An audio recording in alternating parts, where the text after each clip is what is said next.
And Naveen గారు ఈ టైంలో మీకు ఒక చిన్న యాక్సిడెంట్ అయింది. ఆ అవును. తర్వాత ఈ బైక్ రేసింగ్ అవును. షూట్స్ అవి చేయడము అక్కడ ఎలాంటి స్ట్రగుల్ అనిపించింది? అది చాలా టఫ్ టఫ్ అనిపించిందండి. అది అనిపించింది. చాలా చాలా టఫ్. నా లైఫ్‌లోనే one of the toughest phase అనుకోవాలి. హ్మ్. ఎందుకంటే బెడ్ రిడెన్ అవ్వడం, బ్రష్ కూడా చేసుకోలేకపోవడం, హ్మ్. ఒకరి మీద ఆధారపడడం నాకిష్టం ఉండదు. సో, ఆ టైంలో ఏంటంటే ఆహ్, చాలా టఫ్ అనిపించింది. హ్మ్. ఫిజికల్‌గానే కాకుండా మెంటల్‌గా సో, కూడా.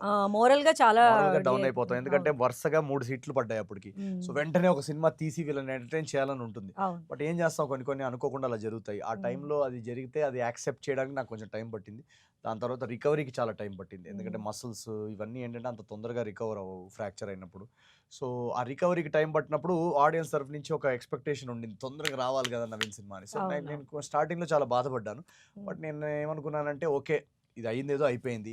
బట్ ఇప్పుడు మనం దాన్ని మార్చలేము. కాకపోతే వీళ్ళకి ఒక నాన్ స్టాప్ ఎంటర్‌టైనర్ సినిమా ఇవ్వడం మన కంట్రోల్‌లో ఉంది. నేను హ్మ్. దాని మీద ఫోకస్ పెట్టాను. సో, హ్మ్. గట్టిగా నేను ఎలాగైనా ఈ గ్యాప్ వాళ్ళు ఫీల్ అవ్వకూడదు. హ్మ్. ఎలాగైనా ఈ గ్యాప్ కోసం ఒక అద్రిపోయే సినిమా ఇవ్వాలని చెప్పి ఫోకస్ పెట్టి ఈ 'అనగనగా ఒక కథ' రాయడం, తీయడం జరిగి ఈరోజు ఆ 2 ఇయర్స్ పేషెన్స్, ఆ 2 ఇయర్స్ కష్టపడ్డ ఎఫర్ట్ హ్మ్. అంత దాని ఫ్రూట్ ఇవాళ మేము చూస్తున్నాం. సో, మా ఓహ్! సినిమాలో మేము లైన్ ఉంది. కష్టపడకుండా కోట్లు కోట్లు సంపాదించాలని ట్రై చేస్తుంటాడు రాజు. అది యాక్చువల్లీ నిజ జీవితంలో అది వర్క్ అవ్వదు. అవును. కష్టపడితేనే హ్మ్.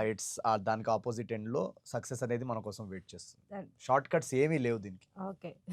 యాహ్! ఇది కూడా ఇంకొక యాహ్! జాతి సందేశం. ఇంకొక జాతి సందేశం. అంటే మీరు ఈ రకంగా ఉంటుంది అంటే ఎంటర్‌టైన్‌మెంట్ మాత్రమే కాదు, మోరల్ వాల్యూస్ కూడా మీ డెఫినిట్‌గా. ఫ్యాన్స్‌కి ఇస్తున్నారు. సో, డెఫినిట్‌గా అది సినిమాకున్న రెస్పాన్సిబిలిటీ అది. యెస్. యెస్. యాహ్!